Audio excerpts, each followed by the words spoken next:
Right, behind the scenes interview. Coach Sess here with James Quigg and Anthony Wright. So what's going on, guys? Not too much. Just at, what was it, late night at Rock or Rock after dark? Yeah.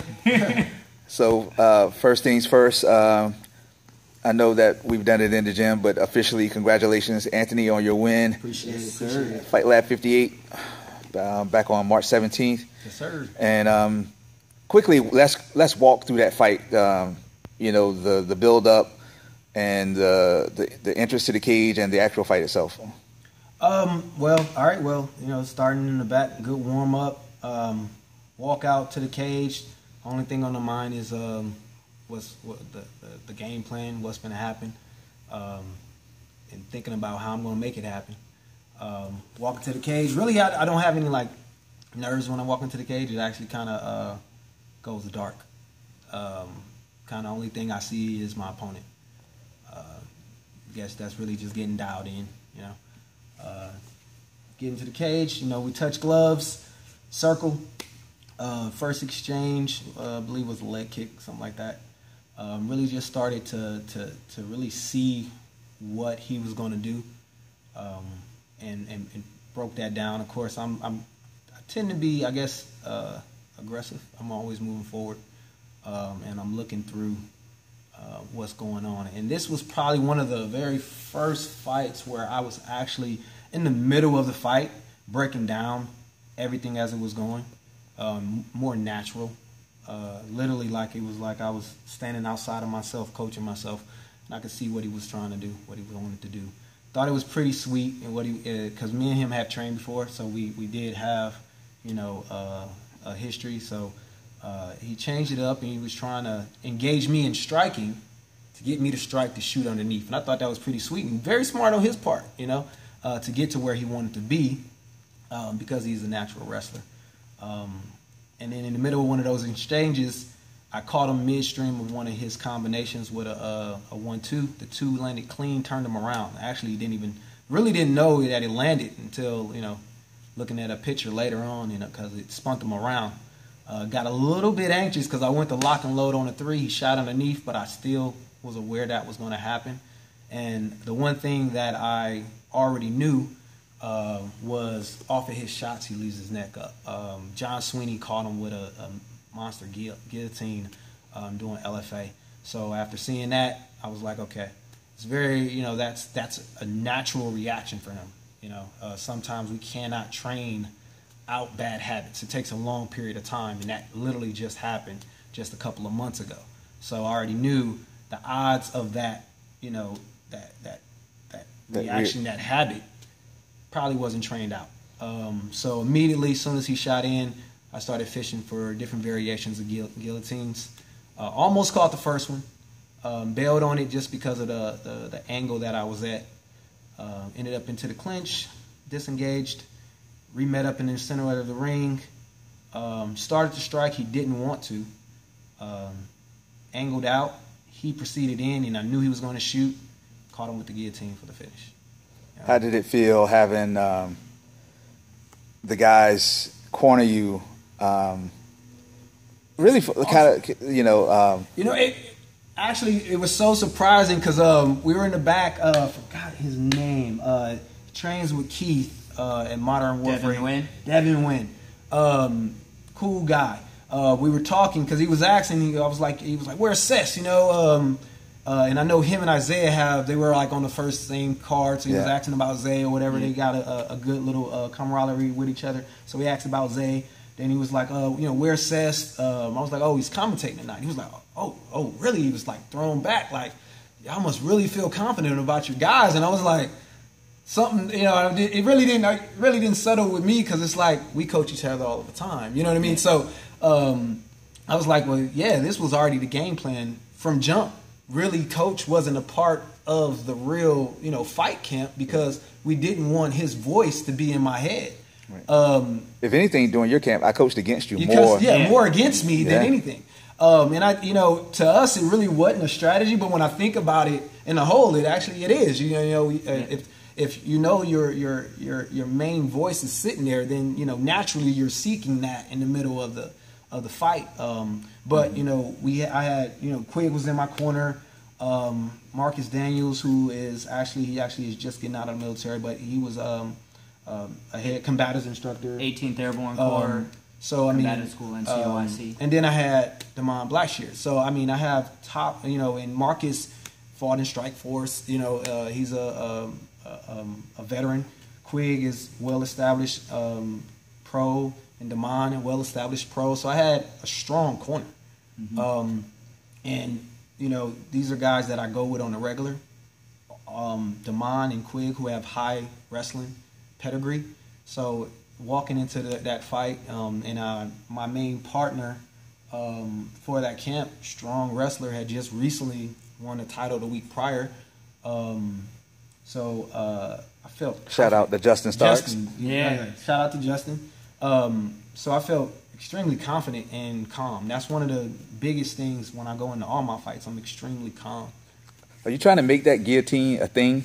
I guess. I feel like after 4 fights, won by guillotine in the first round, whether you meant to make it a thing or not, it's a thing now. So was that intentional or not? This fight, it was the intention. Just because I knew where it was going to happen. It was just which variation that I was going to get. With them being so many fights winning by guillotines, everybody's like fearing the guillotine. But it's one of the one submissions that is great for MMA. When people are exhausted and in bad positions, they give up their neck. So it's more right of there. a natural. It's a natural thing, for me. And each one of the positions, mainly it was the positions of each fight where it happened. It was the perfect submission while standing. And for me, jiu-jitsu, it's not just a grappling art on the ground. It starts from the striking. So, a lot of my submissions are actually initiated from standing. James, how did you feel? You haven't had a lot of opportunities, but you had this opportunity to be one of the main coaches in Ant's Corner, and that's a new, not necessarily new, but it's a responsibility I'm putting on all you guys going forward, to be that main guy. How did you feel having that role? So it was one of those things, the way it kind of broke down is because Ant was getting a lot of free time to go on post and work with Marcus. We knew Marcus was going to be the main voice in his ear. Because of my understanding kind of the wrestling energy and the way that I could mimic the pressure and the forward movement that Shelton was going to want to do, I just made sure that when we were warming up, I gave him those looks and gave him those feels. So you ran the corner room, so to speak. Right. I was a little more in charge in the warm-up structure, noticing when Ant was getting a little too warm. If he was getting too warm, we let him take a break. If he was getting cooled down, then we brought him back out and just focused on reading those things. And then once we were there, it was just seeing the story, seeing what changes need to be made. But it's kind of one of those things where as we were reading it, Ant was reading it, so there... we were calling stuff out, but it was more like, there's this opening here, there's that opening here. We weren't having to, change the story, because Ant was telling a beautiful one. So normally, I could ask the question, what's next if you guys were not my guys, but we know what we're aiming for, so let's talk about expectation, What are we ultimately looking for at the end of the day? It's not just a fight lab or a next level fight club or anything like that. We want the bigger, better competition. And what strategies do you think we need to employ to get there? For me, being an older fighter, it's not knocking at doors; it's kicking down a door. Because that window. I'm a realist. That, coach. I'm a realist. I'm not going to sit here and try to paint a picture that I ain't 36. I am. But I'm out here still competing at a high level with, these 25-year-olds.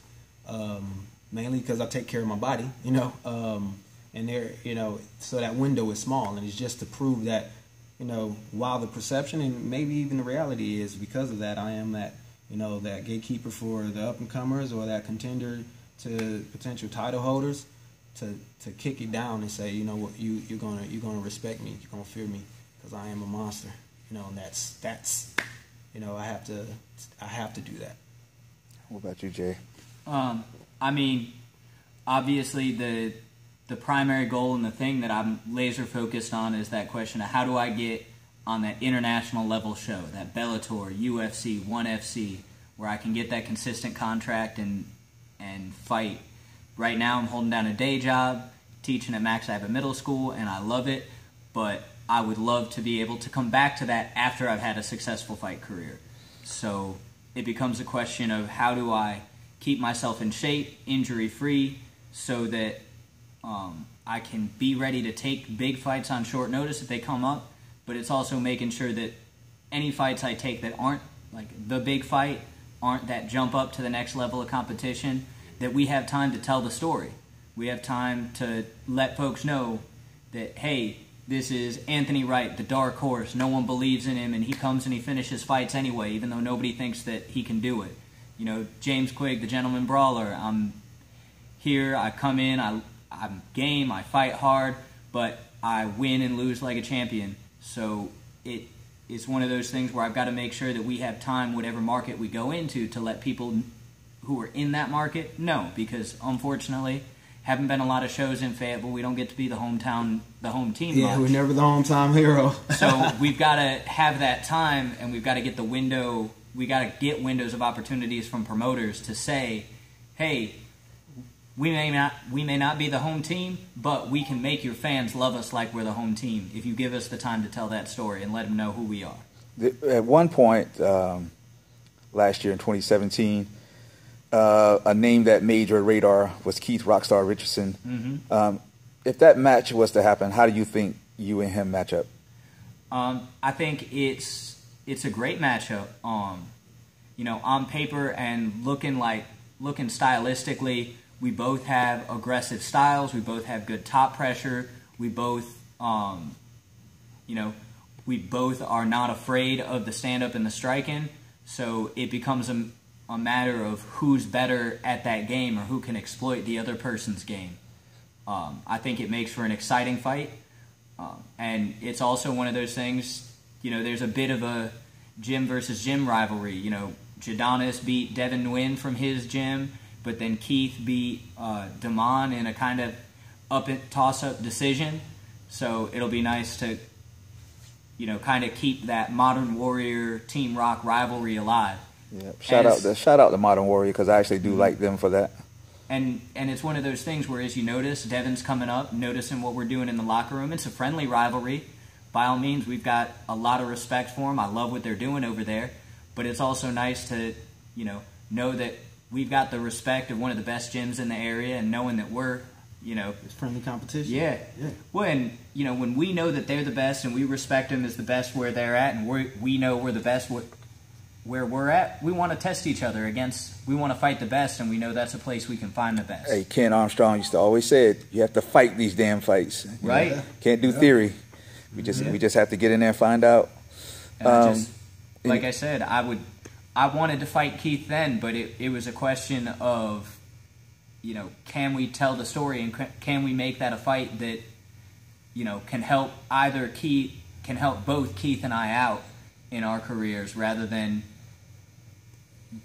being something where I'm a relative unknown in Charlotte, fighting in front of a Charlotte crowd, and Keith's a known entity fighting an unknown. So it wouldn't have helped either of us then. Right. Any closing remarks about anything? Anything just on your mind? MMA related, UFC, Bellator, who you like? You know, I've got no problem with talking. You guys know me. I got no problem talking MMA. No problem talking about fights.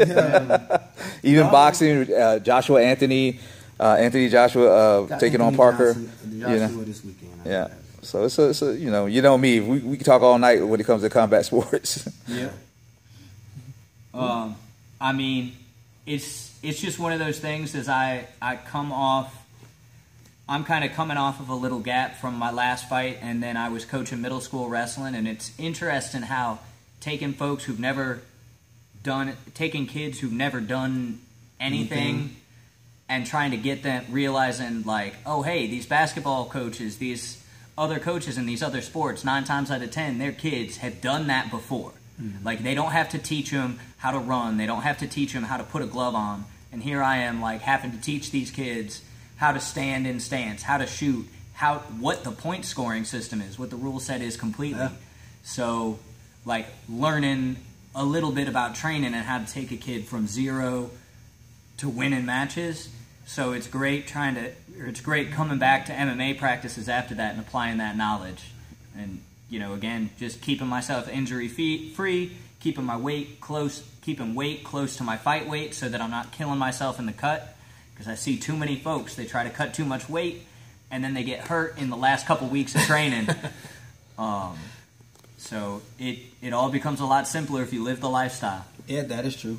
So for me, it's I'm rejuvenated, you know, after this last win, even more, you know, being a business professional, you know, I have a family, I have a wife, you know, kids at the house, so, you know, it's different for me because I'm a little bit different. I'm probably one of the few guys, you know, I you know, run 8 restaurants, you know, and then I come in and train and all of that. So, you know, my activity hasn't been a lot, you know, because typically I would structure fights for specific time frames, you know, and then, you know, after this last win and with the nature of how I have won, it's like, you know what, go for it before that window closes, you know. If I'm able to perform this way, and, you know, while we go hard in training, you know, we train as professionals. We are professionals, and, you know, for me, I take it just that serious. It's like, okay, let's kick it up a notch. Let's really see where this is finna go. You know, I fight. It's certain people fight for different reasons. You know, I fight for the warrior that's within. It's one of the few things I've ever done just for myself. You know, from where I'm from, you know, from Flint, Michigan, you know what I mean, we're nothing but fighters. So it's in me. It's something that I love. So, you know, taking it to the next level and looking forward to, you know, I want to get back in the cage in June. You know, if something happens before then, you know, ready to knock it out. I want to do at least 3 this year. You know, over the last couple of years, I basically did a fight a year. And I want to kick up that my activity, knowing that I can perform. Looking forward to seeing what I do, and I promise you want to see it. Promise you that. Yeah. All right, guys. Then this is Coach Sess and James Quigg, Gentleman Brawler, and the Dark Horse Anthony Dark Wright. Horse, baby. Yeah. And you've had words with the Mad Coach.